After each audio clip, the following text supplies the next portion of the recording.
Selamat pagi, Assalamualaikum warahmatullahi wabarakatuh. Pagi ini kita akan melanjutkan sesi kuliah kita, rantai pasok dalam bisnis, dan sekali lagi saya mohon maaf karena untuk pertemuan yang kedua ini saya masih harus menggantikannya dengan pertemuan online ya, dengan video, karena saya masih dalam kondisi meninggalkan kampus ya, cuti.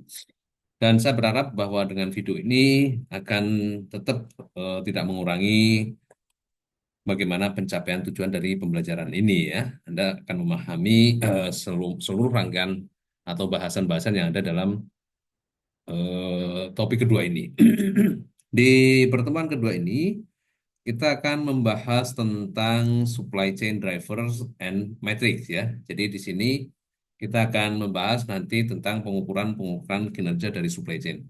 Kalau yang minggu lalu kita sudah membahas tentang apa itu supply chain, kemudian tujuan dari supply chain, kemudian cycle view dari supply chain, kemudian apa tahapan-tahapan keputusan dalam supply chain dan juga keputusan makro dalam supply chain. Nah, pada pertemuan ini kita akan mengukur bagaimana tujuan dari supply chain itu akan tercapai gitu ya. Kalau di pertemuan sebelumnya, tujuan tujuan dari supply chain manajemen itu adalah untuk memaksimalkan value di seluruh rangkaian rantai pasok ya. Nah, sedangkan di sini nanti kita akan mengukur dari beberapa aspek ya, keberhasilan dari sebuah manajemen rantai pasok. Baik, kita akan membahas di sesi ini yaitu identifikasi dan memahami indikator-indikator yang beragam dari kinerja supply chain. Jadi kita akan mengukur nanti keberhasilan dari supply chain management itu berdasarkan berbagai indikator, gitu ya. Kemudian salah satunya yang sering diungkap dalam pembahasan tentang kinerja rantai pasok itu adalah pengurangan lead time, ya. Pengurangan lead time ini merupakan satu sign ya atau eh, sering dibahas dalam berbagai konteks keilmuan ya. Kemudian bagaimana peran teknologi informasi khususnya ya teknologi internet untuk mengimprove ya untuk meningkatkan kinerja waktu pengantaran atau delivery time dari supply chain karena salah satu hal kritis di dalam supply chain itu adalah masalah delivery time ya. Oke ya. Nah, kemudian pengukuran kinerja supply chain itu bisa dibedah atau dianalisis berdasarkan berbagai perspektif ya. Kemudian bagaimana kita nanti akan mengukur salah satunya itu adalah quick response ya. Respon yang cepat terhadap perubahan-perubahan yang ada di dalam lingkungan bisnis ya. Contohnya respon yang cepat itu misalnya ya perubahan kebutuhan konsumen ya. Konsumen yang tadinya misalnya ya di kondisi sekarang ini konsumen itu pengen kecepatan ya. Jadi dia tidak kalau untuk membutuhkan barang produk itu dia tidak perlu keluar rumah, dia hanya cukup menggunakan gadgetnya misalnya kayak gitu ya. Nah ini bagaimana si rantai pasok ini akan merespon perubahan konsumen tersebut ya. Kemudian bagaimana lead time itu bisa kita kurangi dengan memanage supply chain ya.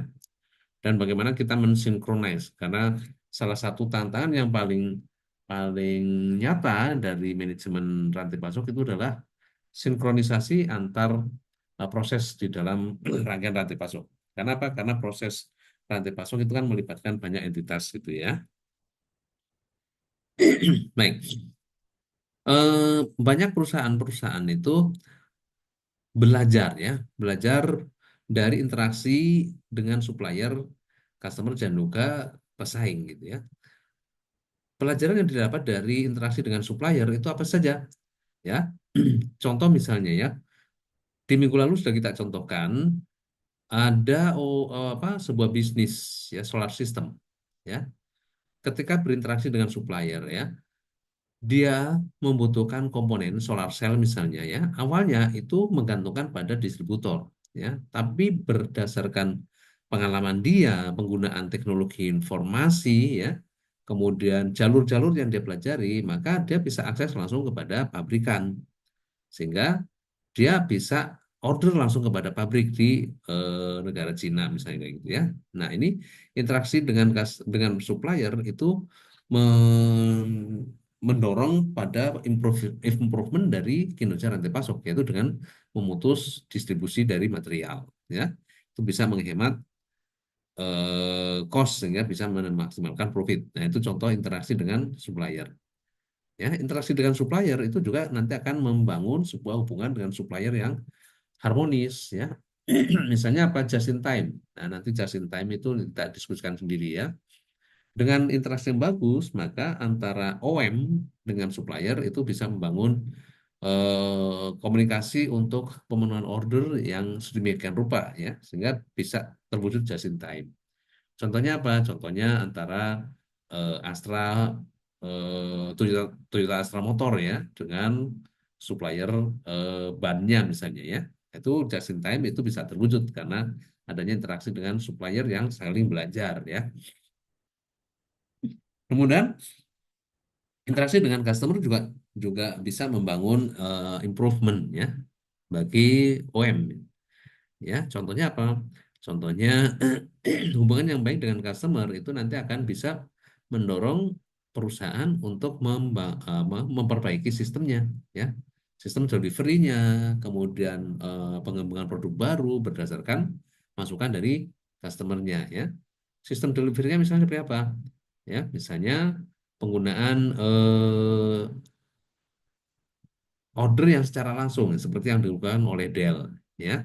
Jadi Dell memberikan kelulusan kepada end customer untuk direct order melalui teknologi informasi ya. Nah, ini interaksi dengan customer itu nanti akan mengimprove ya bisnis dari Dell. Karena Dell di samping memotong di jalur distribusi juga bisa mengetahui apa sih keinginan dari customer tentang produk-produk elektronik ya, laptop atau desktop misalnya kayak gitu ya. Interaksi dengan rival, dengan kompetitor itu juga menciptakan sebuah pembelajaran dalam berbisnis ya. Kita sering mengetahui, sering membahas ini dalam manajemen kualitas misalnya ya. Di dalam manajemen kualitas ada salah satu kaidah atau term yaitu benchmark kepada the best player ya. Benchmark kepada pesaing atau entitas terbaik ya yang mempraktekkan praktek-praktek terbaik itu bisa kita jadikan sebagai acuan untuk mengimprove proses kita juga ya. Juga kreasi pengetahuan ya, proses dari kreasi pengetahuan ini juga mempengaruhi bagaimana kapabilitas dari setiap entitas dalam mengelola sumber dayanya ya, dalam mengelola sumber dayanya, kemudian kelembagaannya, kemudian sosial dan juga budaya gitu ya. Nah, ini berdasarkan dari beberapa proses yang penciptaan pengetahuan. Contohnya apa? Contohnya penggunaan teknologi informasi, penggunaan teknologi ya untuk membackup proses dari supply chain. Ya, kita ulas sedikit apa kita coba flashback tentang tipikal dari jaring rantai pasok ya. Kemarin sudah kita bahas bahwa eh, sistem rantai pasok itu melibatkan supplier, OEM, dan juga customer. Customer ini bisa berupa distributor, retailer, atau end customer. Ya. Nah, dari konfigurasi ini, ya, ini sistem supply chain ada di sini. Di tengah ini ya. Ini yang tipikal minggu lalu kita diskusikan. Ya. Tetapi lingkungan dari supply chain itu, ya, sistem dari supply chain ini mempunyai lingkungan bisnis. Yaitu apa? Yaitu di sini ada kompetitor, ya, ada kompetitor. Siapa itu? Yaitu perusahaan-perusahaan yang me, apa, membuat dan menawarkan produk yang sama dengan rantai pasok tersebut. Contohnya di industri air minum dalam kemasan ya, kita tahu ada Le Mineral bersaing dengan Aqua, dengan Amidis, dengan Ron 88, nah itu ya. Nah, ini adalah persaingan antar sistem rantai pasok. Ya. Satu satu sistem rantai pasok itu mencakup supplier, OEM dan distributor serta end customer nantinya. Ya. Dan di sini ada proses makro yaitu supplier relationship management itu untuk mengelola resource, output, fleksibilitas gitu ya. Kemudian ada CRM ya. Ini CRM di sini customer relationship management ya. Dan di sini aliran informasi, produk, service, finance dan knowledge gitu ya. Nah, satu sistem supply chain ini mempunyai kompetitor. Ya, kompetitornya siapa? Kompetitornya adalah sistem supply chain yang lain. Ya, misalnya Amidis ya, Amidis di Bandung itu sangat terkenal. Itu mempunyai satu sistem supply chain-nya, ya, yaitu dari supply-nya yang ambil airnya di mana, kemudian OM-nya siapa, distributornya siapa, ya ada distributor yang authorized distributor, ada juga retailer. Nah itu nanti akan saling retailer nanti di tingkat retailer itu nanti akan saling bersaing, ya antar di sini antar entitas yang sudah ada ya, misalnya Ron Aqua dengan Ron 88 dengan Amidis dan sebagainya. Ada juga persaingan dengan sistem supply chain pendatang baru, ya merek-merek baru ya, misalnya Crystalline itu waktu itu merek baru ya, itu masuk ke dalam industri dan menjadi sistem rantai pasok yang menyaingi dari existing, gitu ya. Dan ini semuanya itu akan menciptakan, membangun profitabilitas atau maximize value. Ya, maximize value di mana customer value ini adalah antara benefit dengan cost. Perbandingan antara benefit dengan cost itu kalau kita mengukur customer value ya. Kemarin pernah kita bahas customer value untuk air minum dalam kemasan itu apa? Benefit yang didapatkan ya. Benefit yang didapatkan itu apa? Pada saat seseorang haus, kemudian ada air minum dalam kemasan merek tertentu yang tidak dia sebutkan, tapi ada. Nah, jadi benefitnya apa? Benefitnya itu adalah terpuaskannya rasa haus, ya. Ter apa? Ada solusi untuk haus. Kosnya berapa? Kosnya misalnya 5.000 ya. Nah, benefit yang tadi mungkin tidak bisa diukur. Ya, kalau kita nilai mungkin benefitnya tidak terhingga. Dengan kos 5.000 maka customer value-nya tidak terhingga. Ya. Kemudian value ini untuk memaksimalkan value ini ya, itu nanti akan diukur dengan profit untuk entitas-entitas di atas end customer, yaitu ya. Nah, ini semua sistem rantai pasok yang bersaing itu nanti akan mengarah ke sini semua. Sehingga untuk consumer goods misalnya ya, air minum dalam kemasan, eh, tujuan mereka sama, yaitu bagaimana memservis, bagaimana menserve, bagaimana produk mereka tuh ada di mana-mana. Itu tujuannya ya, untuk mencapai maksimasi customer value. Jadi setiap ada orang yang haus di jalan, itu nanti akan bisa mendapatkan produk mereka, brand mereka. Itu tujuannya ya, itu dari customer value.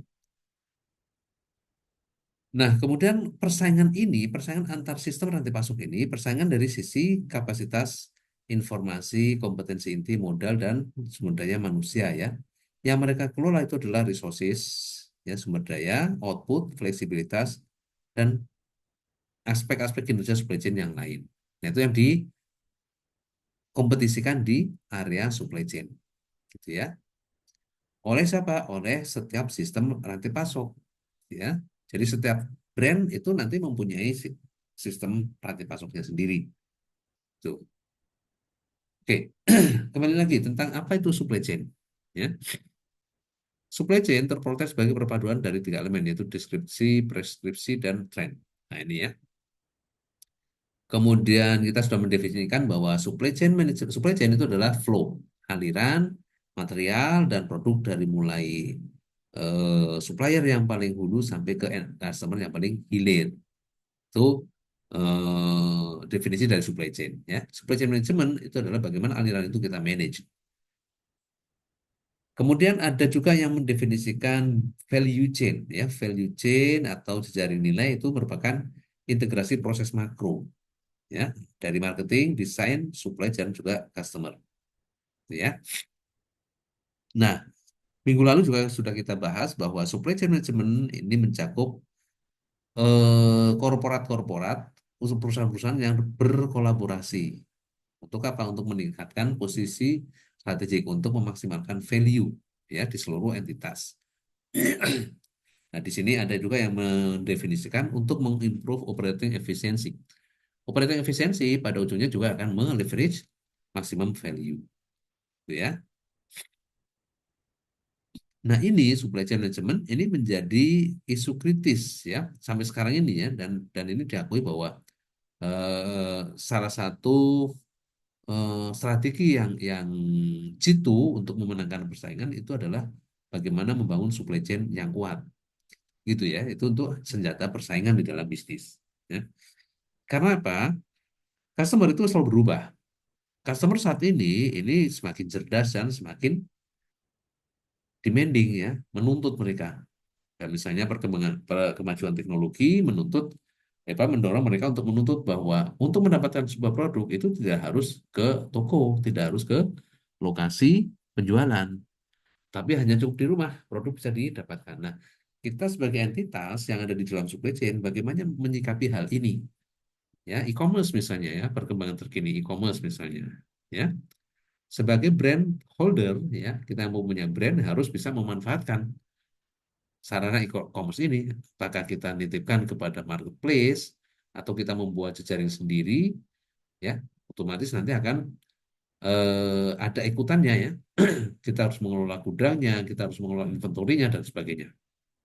Nah, ini ya, untuk menyikapi perubahan atau dinamika perubahan kebutuhan customer, keinginan customer yang semakin demanding. Oke, nah kembali ke kinerja ya. Kita sering menyebutkan kinerja ya. Kinerja itu apa? Kinerja itu sesuatu hasil akhir output yang akan diukur ya, yang berkontribusi terhadap eh, tujuan perusahaan ya atau standar dari perusahaan ya. Lingkup performa organisasi ini merupakan bahasan-bahasan yang menarik di ranah literatur manajemen strategik ya. Misalnya di manajemen strategik itu sering dibahas tentang strategi bersaing. Strategi bersaing yang ada tiga ya, cost leadership, kemudian diferensiasi atau uniqueness, cost leadership, dan juga quick response ya, responsif quick response. Tapi secara operasional, secara detail, kinerja organisasi itu bisa kita ukur berdasarkan aspek-aspek atau perspektif ekonomi, ya, keuangan, akuntansi. Ini umumnya seperti itu karena memang kinerja terakhir itu adalah ukurannya kuantitatif ya, keuangan. Tapi sebenarnya keuangan itu terbangun dari aspek lain juga ya. Keuangan itu kan sebenarnya muaranya ya, nanti ada laba rugi, kemudian ada ROI, ada pertumbuhan aset, pertumbuhan sales dan sebagainya. Itu adalah ukuran kuantitatif yang sebenarnya itu dibentuk atau eh, diproses dari ukuran-ukuran sebelumnya atau aktivitas sebelumnya, ya. Sehingga di sini pengukuran kinerja organisasi itu dapat mencakup tiga area spesifik, tiga area khusus, yaitu financial performance, ya, ukuran finansial, ya kita mengukur secara kuantitatif dari kapannya profitnya, return on asetnya, return on investmentnya dan sebagainya. Ya.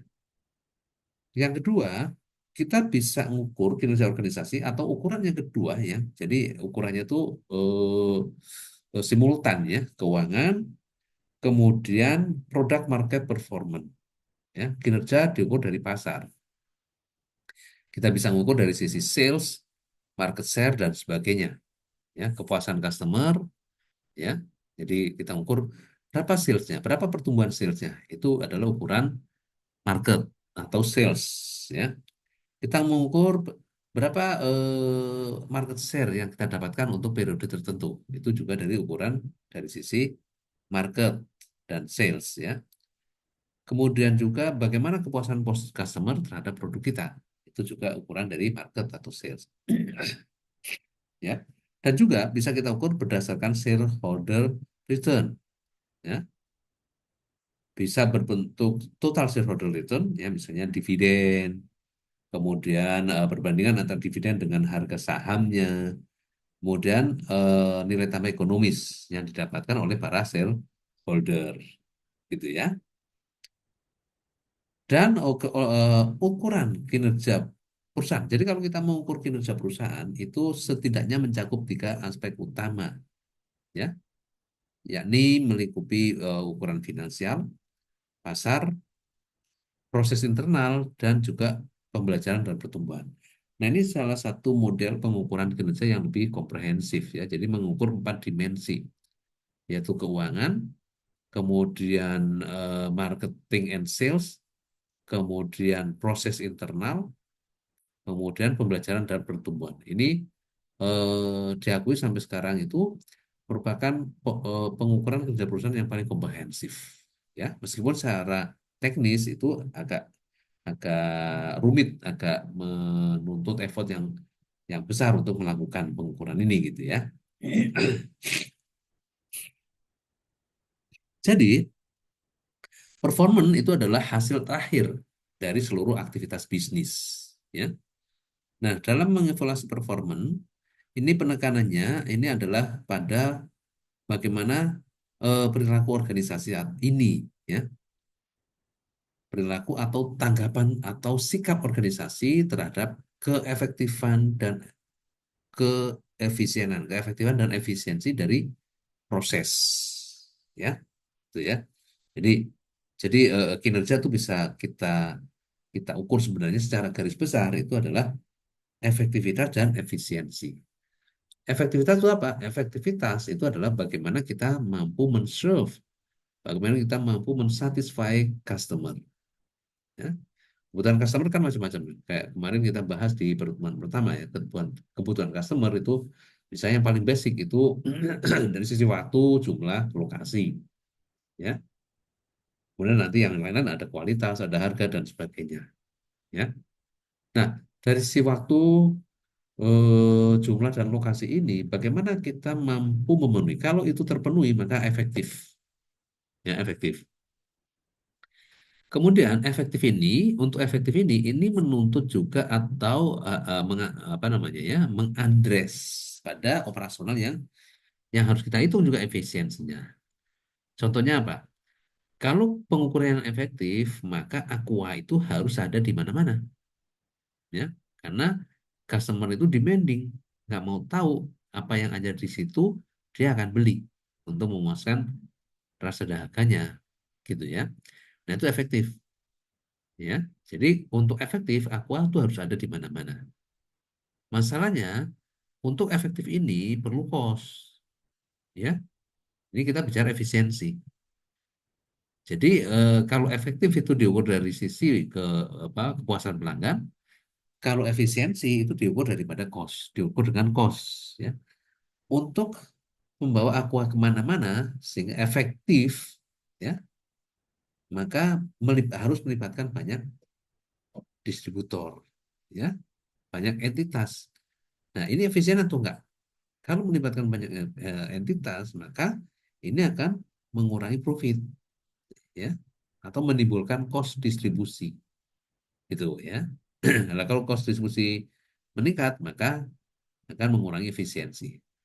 Nah, jadi secara garis besar kita bisa menyimpulkan bahwa salah satu isu di dalam rantai pasok itu adalah bagaimana menyempitkan trade-off atau gap antara apa? Antara efektivitas di satu sisi dengan efisiensi di sisi yang lain. Kalau kita mengedepankan efektivitas, ya memuaskan customer, maka akan cenderung mengorbankan efisiensi. Ya. Memuaskan konsumen sehingga efektif itu apa misalnya? Ya menyediakan air minum dalam kemasan merek Aqua di mana-mana. Itu efektif, ya. Tapi nggak efisien karena apa? Dengan menyediakan di mana-mana artinya melibatkan banyak distributor yang ini berbiaya, yaitu munculnya biaya distribusi. gitu ya. Oke. Nah, untuk mengukur ini, maka pengukuran itu harus relevan, ya, harus relevan, harus terkait dengan tujuan strategik dari bisnis, ya. Kemudian akuntabel, ya, akuntabel untuk pada aspek-aspek yang ada di korporasi, gitu ya. Dan pengukuran ini harus fokus pada output-output yang bisa terukur. Ya, contohnya apa? Yang bisa terukur itu yang kuantitatif misalnya ya itu tadi ROI, kemudian ROA, kemudian profitabilitas, market share dan sebagainya itu adalah bisa diukur ya. Tapi kadang-kadang kita juga dihadapkan pada suatu masalah pengukuran itu relatif sulit untuk diukur ya, relatif sulit untuk mengkuantifikasi. Contohnya apa? Contohnya kepuasan customer. Bagaimana mengukur kepuasan? Nah, itu nanti ada juga teknik-tekniknya gitu ya. Kemudian pengukuran itu juga bisa diverifikasi. Ya, jadi alat untuk mengukurnya bisa diverifikasi ya berdasarkan telusur ilmiah gitu. Nah, ini model yang dikembangkan oleh Norton and Kaplan ya, yaitu balance scorecard. Nah, di balance scorecard ini ada 4 perspektif performance atau 4 dimensi performance kinerja ya. Finansial ini merupakan ukuran kinerja terakhir. Jadi misalnya sehat atau enggaknya perusahaan itu diukur dari finansial. Ya. Tumbuh atau tidaknya perusahaan itu diukur dari finansial. Dari sisi perkembangan sales misalnya ya, perkembangan profitabilitas, kemudian pertambahan aset dan sebagainya. Itu pengukuran finansial. Ya. Nah, pengukuran finansial ini sangat terkait dengan kinerja marketing and sales. Ya, karena kinerja finansial muncul dari sales. Ya, berapa banyak jumlah pelanggan, kemudian berapa market share-nya, kemudian bagaimana eh, setiap apa kontribusi setiap pelanggan kepada perusahaan. Ya, itu ukuran-ukuran dari customer. Ya, nah dari customer ini nanti akan berdampak pada kinerja keuangan. Contohnya apa? Contohnya kita kemarin pernah membahas tentang CRM ya, CRM, Customer Relationship Management. Yang tujuannya untuk apa? Customer Relationship Management. Membangun loyalitas pelanggan. Ya, membangun loyalitas pelanggan.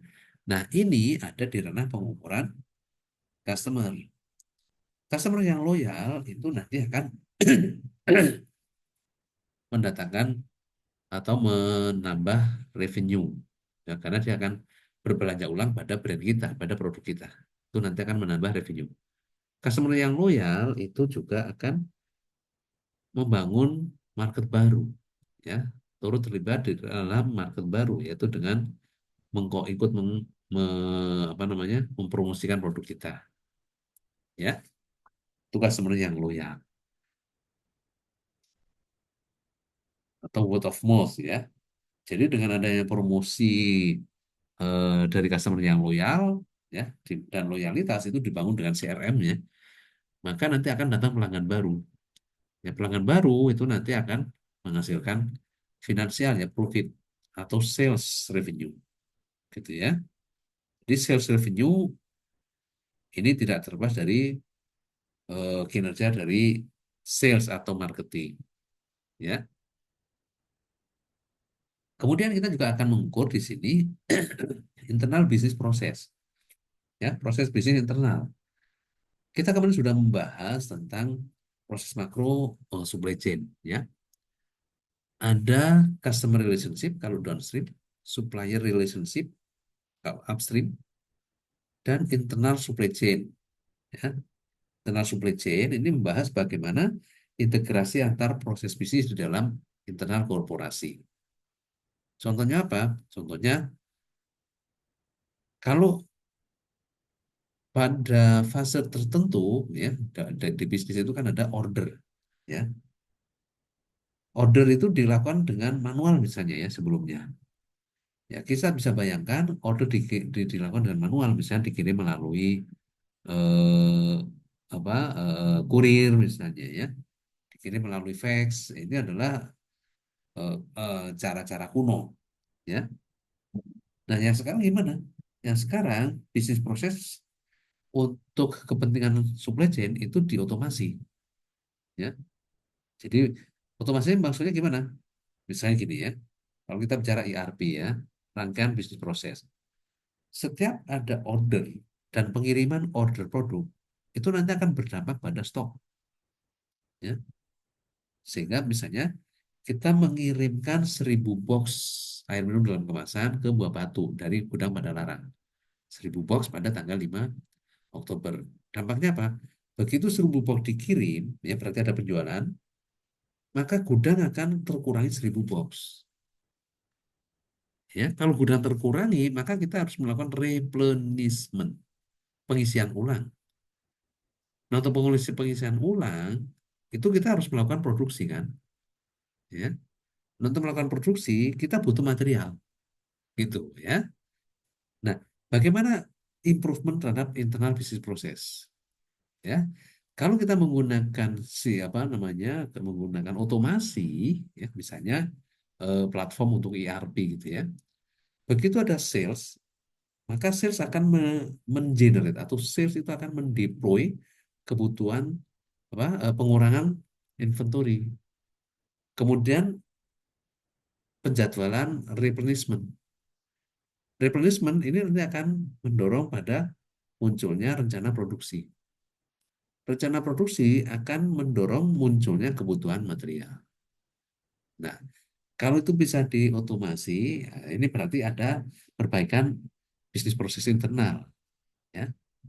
Kalau itu bisa diotomasi, maka kita bisa pertama mengurangi risiko kita tidak bisa memenuhi order customer. Nah, artinya apa? Kita bisa menjaga satisfying customer ya, bisa menjaga satisfied customer. Yang kedua, secara cost itu juga bisa kita turunkan costnya. Misalnya gimana?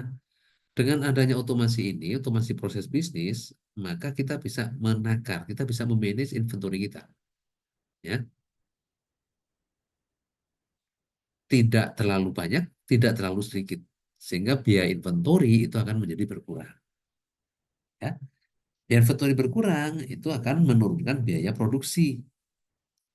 Secara keseluruhan, biaya produksi berkurang akan menurunkan harga pokok penjualan. Ya.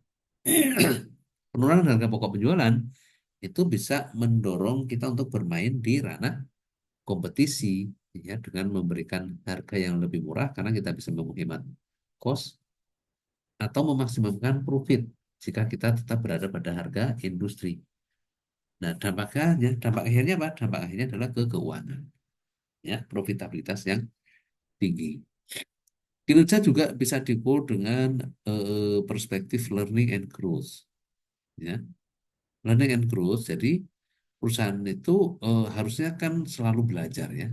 Belajar itu bisa dilakukan secara individu, kelompok, atau organisasi. Nah, organisasi yang belajar itu organisasi yang nanti akan bisa mengikuti dinamika perubahan lingkungan, ya. Juga pertumbuhan, nah, pertumbuhan diukur misalnya selama sekian periode, maka asetnya akan tumbuh menjadi berapa, ya, gitu ya. Aset tumbuh menjadi berapa. Kemudian market share-nya tumbuh, itu juga bisa sebagai pengukuran.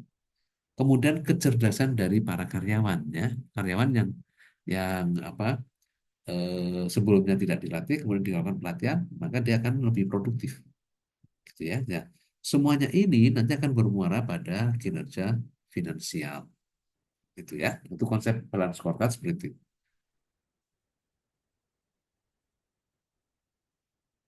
Oke ya.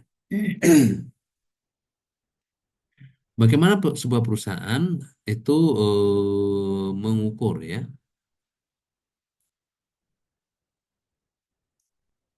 Nah, ini siklusnya akan seperti ini ya. Kalau kita amati dengan sistem dinamik misalnya ya.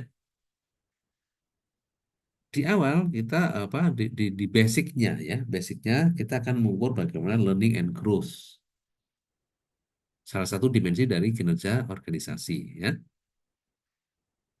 Ya, kalau karyawan di refresh ya, dilatih penyegaran, kemudian upgrade gitu ya, maka ini akan menimbulkan moral yang positif bagi perusahaan, bagi karyawan gitu ya. Moral yang positif itu menimbulkan nanti dia bekerja dengan bagus dan akan memuaskan customer ya, karena ada apa eh, dorongan moral yang positif gitu ya. Kemudian ada lagi misalnya ya, kalau kita tidak melakukan pelatihan, kita tidak melakukan penyegaran, itu bisa berdampak pada penurunan moral, ya. Sehingga karyawan bekerja tidak concern misalnya ya, sehingga terjadi rework, pengulangan pekerjaan. Ini sering kita jumpai juga ya di dalam industri yang sebenarnya, ya. Dampaknya apa? Nah, nanti dampak ke customer dan juga dampak ke finansial. Kalau karyawan bekerja dengan moral yang bagus, yang tinggi, itu bisa menimbulkan kepuasan pelanggan. Ya, karyawan akan melayani pelanggan dengan bagus, gitu ya, sesuai ekspektasi pelanggan. Dampaknya customer satisfaction, kemudian customer satisfaction itu nanti akan berdampak pada kinerja keuangan. Ya, oke. Mengapa harus kita ukur ya? Diyakini bahwa sistem supply chain yang bagus ya, yang dikelola dengan bagus ini akan menimbulkan peluang ya, atau meningkatkan peluang untuk kesuksesan dengan cara apa? Dengan cara mengelainkan ya, mengaliansi ya proses ya, jadi mengelainkan, mensinkronkan proses di antara entitas-entitas yang berbeda ya. Tujuannya untuk apa? Tujuannya adalah untuk memaksimalkan profit ya. Oke, ada beberapa hambatan yang dihadapi ya, beberapa faktor yang mendorong kita untuk melakukan pengukuran kinerja rantai pasok ya. Antara lain adalah kesenjangan pengukuran ya. Ya, jadi setiap setiap entitas yang terlibat di dalam rantai pasok itu mempunyai ukuran kan yang berbeda-beda. Distributor ukurannya apa? Distributor ukurannya ya profit ya, profit revenue ya. Tapi menjalankan kebijakannya seperti apa? Distributor itu nggak mau terikat pada satu brand, ya. Tapi mana yang akan dipatuhi atau brand mana yang akan diikuti oleh distributor, ya?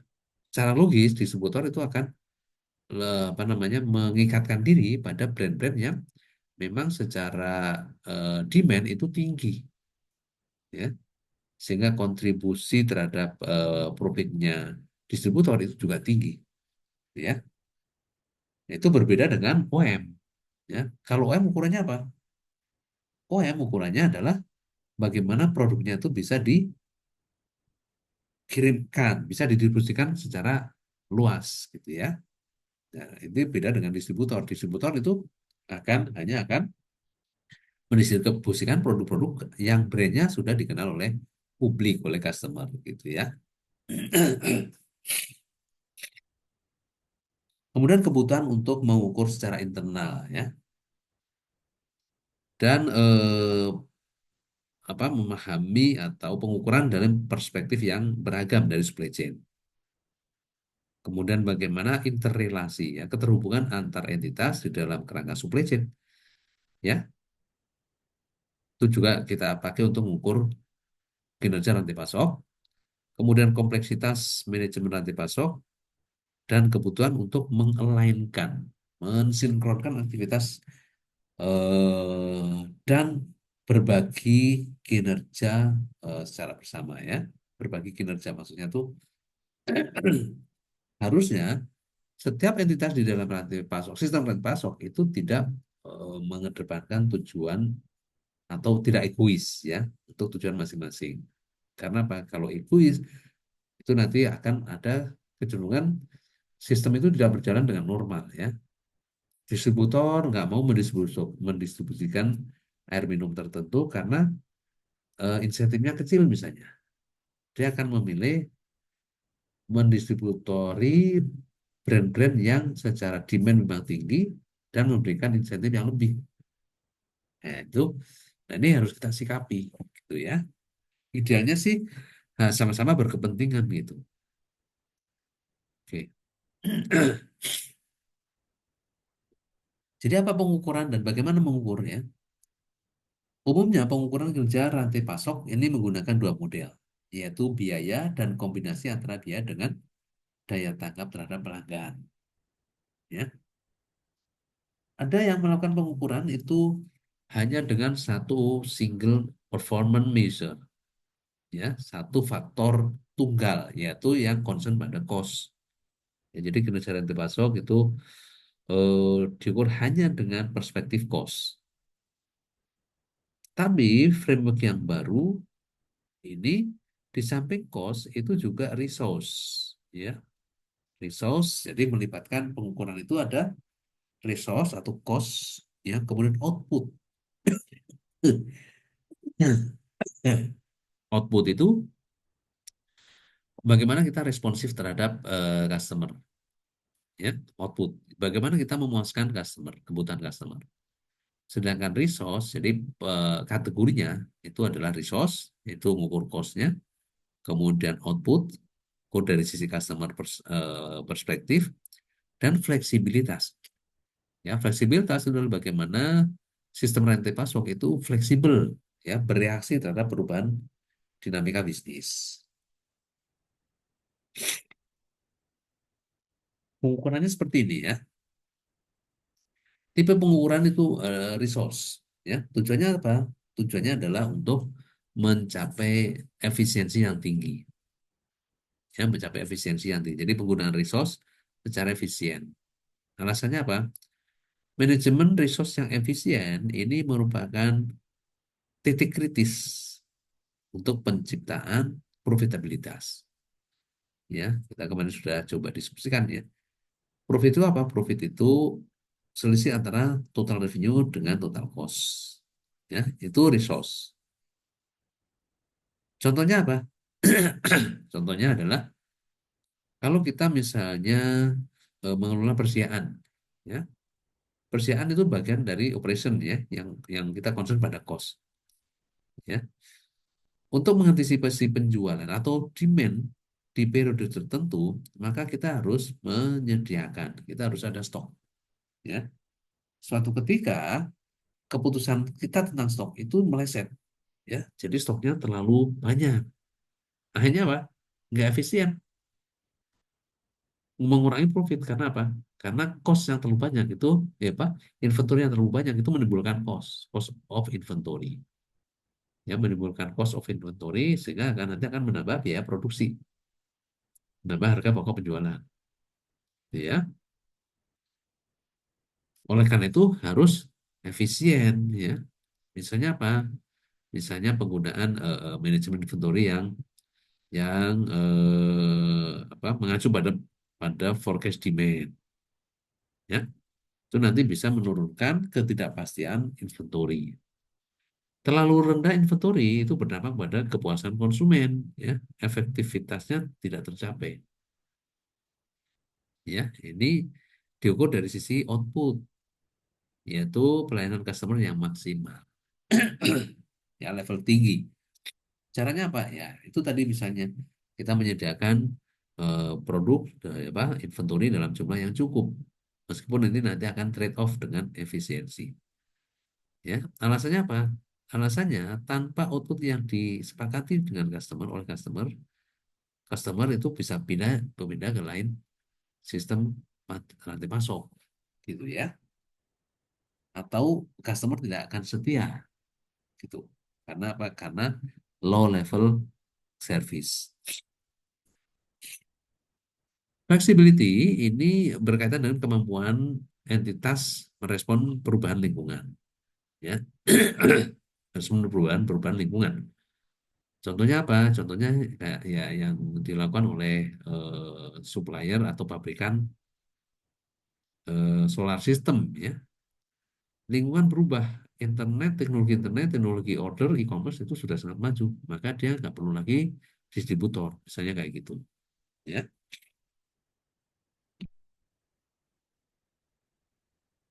Oke, nah unitnya apa? Unit pengukurannya. Unit pengukurannya untuk resource, ya, karena resource itu kan fokus pada efisiensi, ya. Itu kita bisa ukur dari sisi total cost, ya. Kemudian distribution cost, biaya distribusi. Manufacturing cost, ya, biaya manufaktur, ya, terdiri dari biaya atau nanti outputnya adalah harga pokok produksi. Inventory, ya, level of inventory, ya. Jadi level of inventory itu nanti akan menentukan kita akan bisa satisfy customer atau tidak, dan inventory cost kita efisien atau tidak, gitu ya. Kemudian bisa juga diukur dengan ROI, return on investment. Ini contoh unit-unit pengukuran dari sisi resource. Dari sisi output, kita mengukur tentang sales, ya. Misalnya pertumbuhan sales dari periode satu ke periode lainnya. Kemudian profit, ya. Profit yaitu TR minus TC. Kemudian fill rate. Fill rate itu apa? Fill rate itu adalah kemampuan entitas untuk memenuhi order dalam periode tertentu, ya. Itu fill rate. Jadi kemampuan ini akan sangat tergantung bagaimana kita memanage inventory. Ya, on time deliveries, pengantaran yang tepat waktu, ini juga output. Kemudian back order atau stock out. Apa itu back order atau stock out? Ada yang paham? Back order itu sebuah keputusan kita untuk menunda pemenuhan pesanan, ya. Jadi kalau ada order misalnya, ya, kita harus mengirim tanggal 5 Oktober sudah harus sampai di gudang customer. Ternyata kita stoknya kurang, ternyata kita mengalami krisis material. Maka kita akan bilang ke customer, bisa nggak dimundurkan 1 hari. Jadi harusnya tanggal 5 menjadi tanggal 6. Ya, itu namanya back order. Ya. Harusnya kita mengirim tanggal 5. Tapi karena stoknya kurang, apa namanya, tidak mencukupi, kita harus memproses dan akan tertunda, itu back order. Kemudian back order itu umumnya terjadi karena kita mengalami stock out. Ya, stock out itu kekurangan persediaan. Kemudian kita juga bisa mengukur dari sisi customer response time, ya, waktu yang digunakan untuk merespon customer, ya, misalnya komplain, kemudian inquiry gitu. Sedangkan flexibility ini adalah bagaimana kita mampu merespon, ya, jadi sistem supply chain merespon perubahan lingkungan, perubahan customer, perubahan supplier. Jadi kita respon gitu, ya. Fleksibel artinya eh, ketika terjadi perubahan pada satu elemen dari sistem, ya, misalnya apa? Misalnya penggunaan apa order yang dilakukan secara eh, apa namanya otomatis, gitu ya.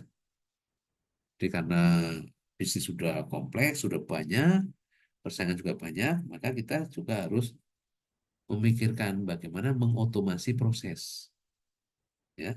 Nah, kalau kita mampu laksanakan itu, maka kita bisa dikatakan sebagai adaptif, ya, quick response, respon cepat terhadap perubahan kebutuhan bisnis. Nah, ini balance scorecard, ya, yang tadi sudah kita singgung. Itu ada 4 perspektif, ada 4 dimensi. Finansial, marketing and sales, internal process, dan learning and growth. Nah, Mbak, untuk mengukur kinerja supply chain, ini konsep balance scorecard juga sering diadopsi, ya. Contohnya apa? Kalau customer kita ya customer bicara customer ya, bicara customer relationship management di sisi downstream, ya. Kemudian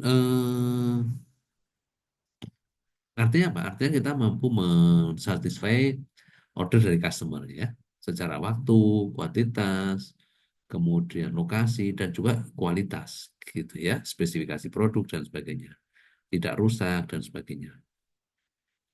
Kemudian financial position ini bisa juga ya kita pakai sebagai ukuran kinerja di sistem rantai pasok. Ya, karena apa? Karena di dalam rantai pasok itu juga kan kemarin juga pernah kita bahas ya. Itu kita ukur dari sisi keuangannya, bagaimana profitabilitasnya, ya, bagaimana inventorinya, manajemen inventory dan sebagainya. Kemudian dari sisi improve internal operation kita bisa memanfaatkan teknologi informasi ya. Jadi ini untuk mendongkrak kinerja internal operation ya kita bisa memanfaatkan IT sebagai enabler. Dan di dalam supply chain ya ini hal yang lumrah bahwa sebuah perusahaan pada sisi tertentu berposisi sebagai supplier. Tapi di sisi yang lain, dia juga bisa menjadi customer. Ini hal yang biasa di dalam supply chain.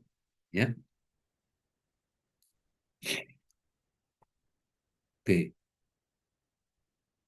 Nah, financial personal, financial measure ya, ini yang pengukuran secara kuantitatif ya, misalnya market share. Ada nggak pertumbuhan market gitu ya? Atau berapa persen market kita di sebuah area geografis atau di segmen customer tertentu ya. Kemudian bisa kita ukur juga misalnya masalah stok atau inventory gitu ya. Berapa level inventory yang ideal yang bisa satu sisi efektif ya, yaitu bisa mensatisfy customer, sisi lain juga efisien, yaitu cost-nya tidak membengkak. Kemudian valuation ya, kita juga bisa melakukan pengukuran berdasarkan valuasi ya, valuasi dari nilai bisnis kita. Misalnya seperti itu ya. Profit, ROI, kemudian inventory turn, ini adalah ukuran-ukuran kuantitatif finansial. Dan kalau kita sadari bahwa kinerja finansial itu merupakan hasil dari keputusan-keputusan lain ya sebelumnya. Ya yang tadi itu ya marketing and sales ya kita mampu menjual, mampu membangun hubungan pelanggan ya itu marketing and sales. Juga karena adanya operasional yang efisien, biaya operasional yang efisien ya.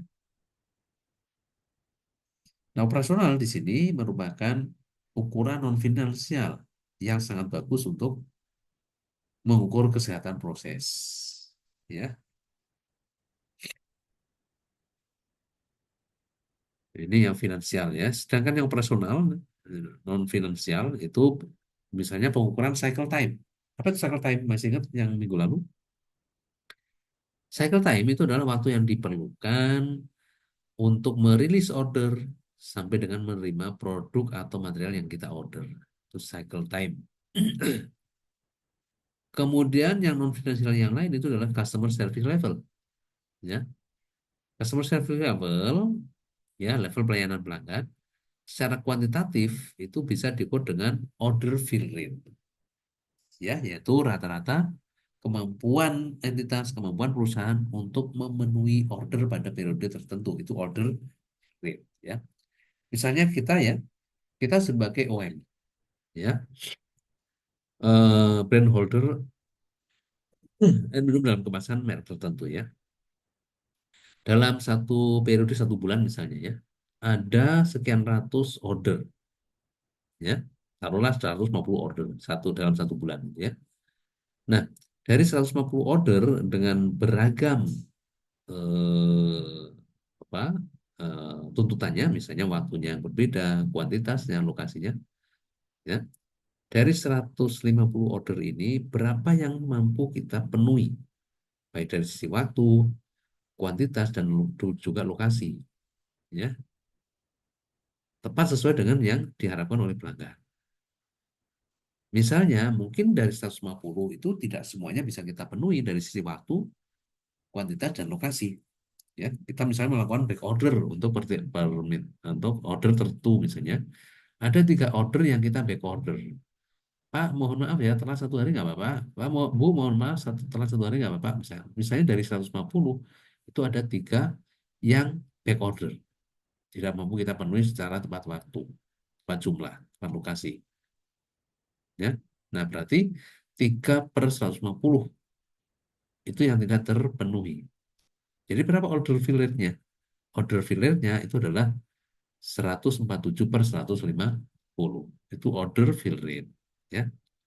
Stock out rate itu adalah tingkat ketidakmampuan memenuhi stok atau memenuhi order karena kekurangan stok. Ya, tingkat ketidakmampuan OM memenuhi order karena kekurangan stok. Ya. Jadi misalnya stok di kita itu pada tanggal 5 Oktober itu nanti sesuai dengan proses rencana produksi itu tinggal 1.500. Tetapi kita harus mendeliver sebanyak 2.000 box. Maka kita mengalami stock out. Nah, kalau dari 100 order yang kita tidak mampu memenuhi, ya, karena kekurangan stok, misalnya ada 4, maka stock out rate itu adalah 4/100, 4%. Bisa nggak gitu, ya? Juga back order level. Ya, dari 100 order, kita menunda sebanyak 4, maka back order levelnya ada 4%. Probability probability of on time delivery. Ya, jadi berapa kemungkinan kita mampu mendeliver secara tepat waktu? Itu adalah ukuran operasional non finansial, ya, dari sisi customer level, service level. Bisa juga kita lakukan dengan inventory level, ya. Jadi kita ukur dengan inventory level untuk menetapkan kinerja rantai pasok bagus atau nggak bagus, ya. Juga utilisasi aset, utilisasi resource ini juga bisa kita gunakan, dan capacity atau throughput, ya. Throughput itu adalah jumlah item, jumlah produk yang bisa kita tangani dalam 1 hari, dalam satu periode tertentu, ya. Itu capacity.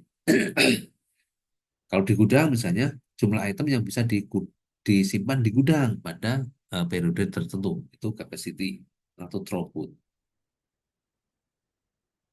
Non finansial ini juga bisa berupa kualitas, ya, reliabilitas. Reliabilitas itu keandalan produk, kemudian dependability atau performability, ya, kesaling tergantungan antara satu proses dengan proses yang lain, ya. Dan juga fleksibilitas. Fleksibilitas dari si volume, volume volume yang bisa kita shove untuk order gitu, ya. Product mix, ya, routing, product mix itu bauran produk yang kita punya untuk ditawarkan kepada customer. Routing itu alur dari proses, ya. Semakin simple alur proses, maka kinerja rantai pasok cenderung akan semakin bagus. Karena hambatan-hambatan dalam proses itu juga minimal, ya.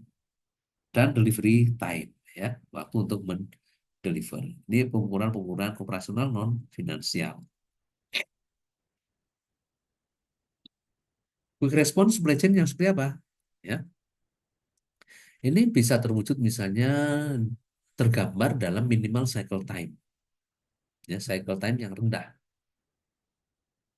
Artinya ini bisa kita cermati dari end-to-end lead time yang rendah, gitu, ya. Contohnya apa? Contohnya gini. Pada periode tertentu, kita men-solve order sebanyak 1.000 box. Ya. Nah, 1.000 box kita kirim, kemudian kita otomatis harus mereplenish 1.000 box ini. Ya. Nah, untuk mereplenish 1.000 box ini, kita harus melakukan procurement, ya, pengadaan material, bahan baku. Nah, waktu yang dibutuhkan antara kita merilis penjualan 1.000 box sampai dengan kita mengisi kembali inventory itu yang disebut sebagai cycle time. Ya. Nah, cycle time ini diukur dengan lead time, yang waktu yang diperlukan berapa lama. Ya. Semakin lama cycle time, maka produk itu akan semakin lama untuk berputar. Ya. Dan ini akan menimbulkan cost. Karena mengendap dalam persiapan yang lebih lama gitu ya. Kemudian end to end lead time itu maksudnya yang tadi ya, end to end lead time dari mulai penjualan sampai ke kita mengisi kembali stok. Itu end to end lead time. Yaitu waktunya berapa lama gitu ya. Ada juga order to delivery lead time. Ya, seperti misalnya Pizza Hut yang minggu lalu kita diskusikan ya. Dia menetapkan 30 menit sampai ya dari mulai customer merilis order sampai dengan customer menerima produk yang dia pesan. Yaitu order to delivery lead time ya. Kemudian juga cycle time ini hendaknya itu tidak terlalu beragam ya.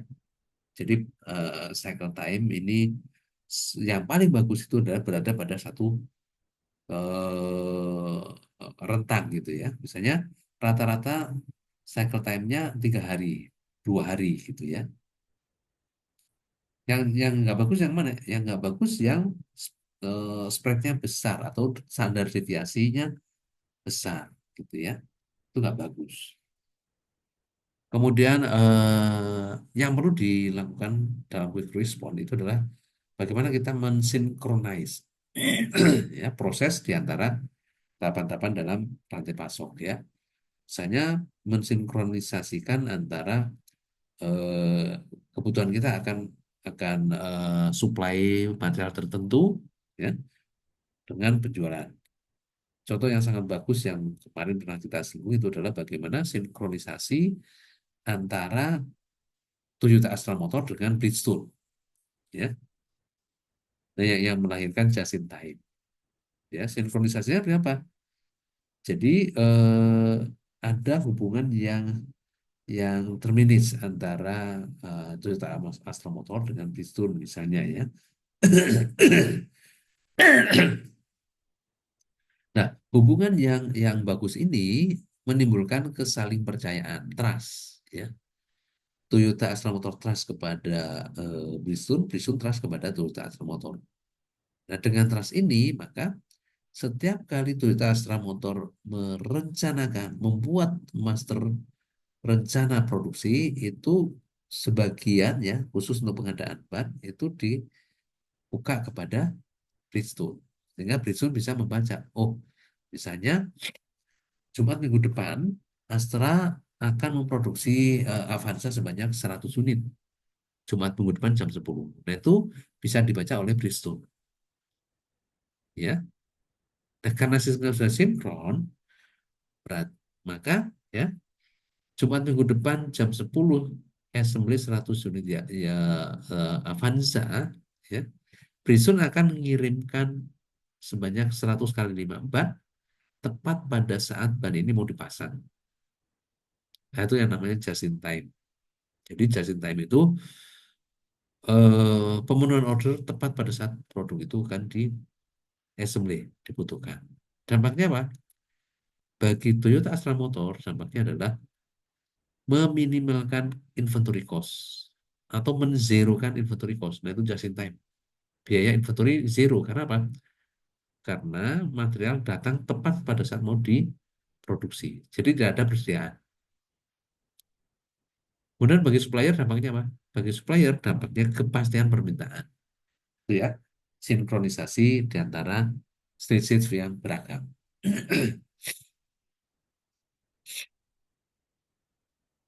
Ya, cycle time ini menjadi isu yang sangat kritis ya di dalam supply chain ya. Dan ini merupakan salah satu strategi atau upaya untuk bersaing gitu ya. Semakin cepat cycle time ya, maka akan semakin responsif kita menghadapi customer ya.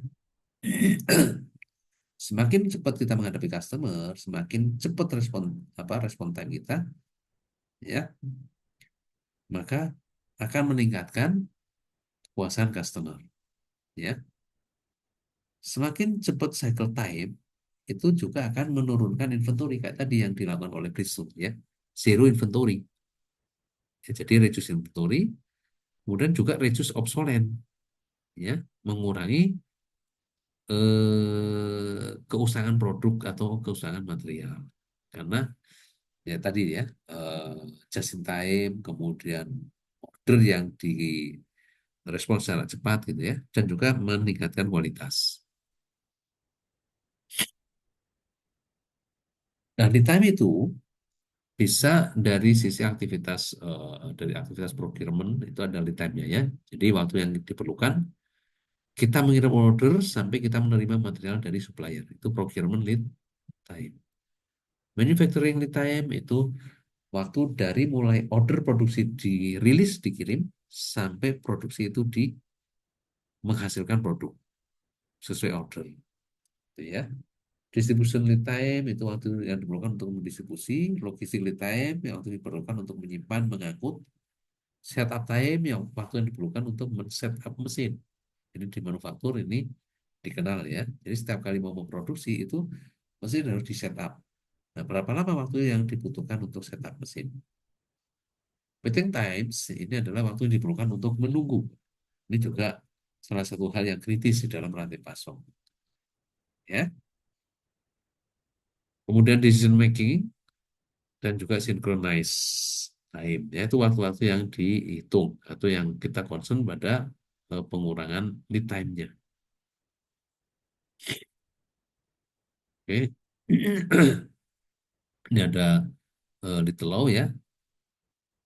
Rata-rata perusahaan adalah produk yang rata-rata menunggu dan tinggal apa namanya bisa diukur dari sisi throughput ya atau kinerja ya. Jadi rata-rata persediaan itu nanti akan digunakan sebagai indikator terhadap manajemen inventory gitu ya. Semakin semakin rendah tingkat persediaan, maka semakin efisien ya, semakin efisien. Tapi trade off sebaliknya semakin tidak efektif ya kalau persediaan terlalu sedikit gitu ya. Oke. Nah, bagaimana penggunaan internet ya? Teknologi informasi internet itu ya, ini merupakan salah satu enabler yang luar biasa dalam praktek supply chain, gitu ya. Nah, internet bisa menopang percepatan informasi ya, dan juga eh, percepatan proses, kemudian pengurangan apa namanya proses juga ya, misalnya mereduksi distribusi ya, memangkas jaringan distribusi misalnya kayak gitu ya. Seperti yang kita contohkan perusahaan solar system itu ya, yang dengan internet, dengan teknologi informasi itu bisa order langsung kepada eh, manufacturer ya untuk komponen yang dibutuhkan. Ya, dan internet ini juga menopang untuk sinkronisasi ya ERP ya Enterprise Resource Planning itu juga menggunakan teknologi informasi untuk apa? Mensinkronis proses melalui integrasi proses dan data, gitu ya, front end dan juga back end dari mulai eh, penjualan, kemudian juga forecast penjualan sampai ke akunting itu disinkronisasi menggunakan teknologi informasi.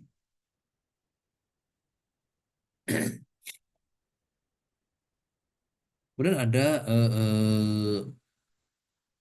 apa namanya satu hal yang harus diperhatikan ya dalam dalam supply chain management itu adanya musuh ya musuh suatu apa namanya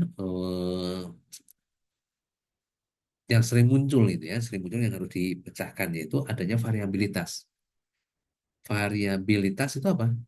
Variabilitas ya variabel gitu ya. Misalnya apa? Variabilitas dari sisi cycle time. Ya, cycle time itu harusnya rata gitu ya, kecil dan rata. Tidak variabel, tidak tidak apa perbedaannya sangat tajam itu variabilitas. Ya, juga misalnya dalam kita mengukur sales, ya, semakin variabel itu berarti mencerminkan semakin tidak bagus kinerja sales. Ya, nah tujuan kita itu adalah untuk mensinkronize supply chain network, ya.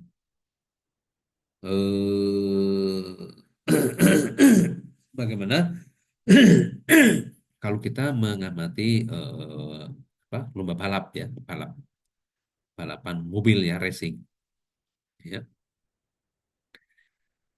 di balapan mobil itu timnya kan banyak ya tim yang di belakang ya yang support untuk komponen support untuk material manajemen waktu kemudian si drivernya itu sendiri itu saling berkolaborasi untuk memenangkan racing tersebut ya dan kita juga perlu melakukan benchmark ya, kepada perusahaan-perusahaan, event itu adalah kompetitor kita yang menjalankan praktek terbaik. Sehingga kinerja supply chain itu maksimal. Gitu ya. Oke,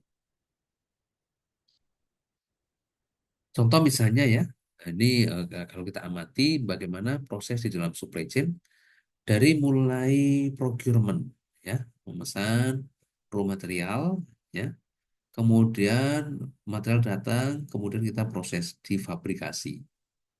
Ya misalnya nih ini baja ya kita akan membuat lembaran-lembaran baja kemudian kita pesen baja dari misalnya Krakatau Steel misalnya ya kemudian kita olah kemudian kita buat lembaran-lembaran kita potong setelah selesai itu nanti akan kita transport ya kemudian masuk ke pabrik ya pabrik untuk pengolahan baja kemudian di assembly ya setelah selesai dilakukan apa delivery. Jadi plastik ya, sorry, bukan baja plastik ya.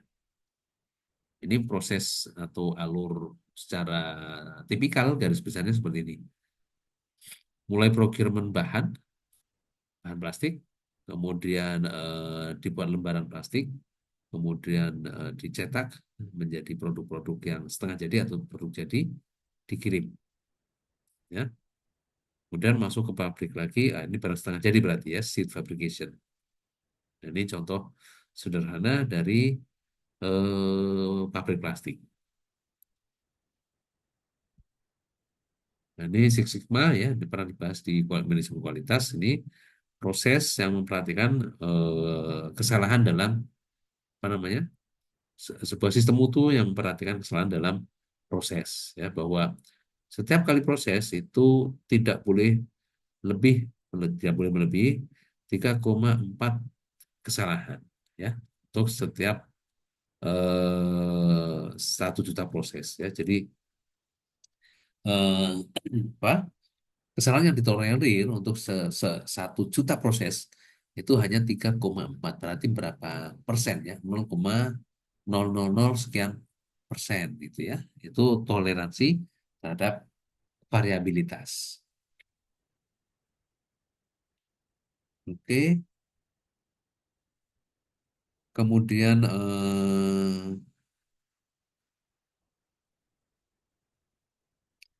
ini yang kita diskusikan ya pengukuran jadi setelah sesi ini, maka Anda nanti bisa mengelompokkan pengukuran kinerja rantai pasok berdasarkan berbagai tipe.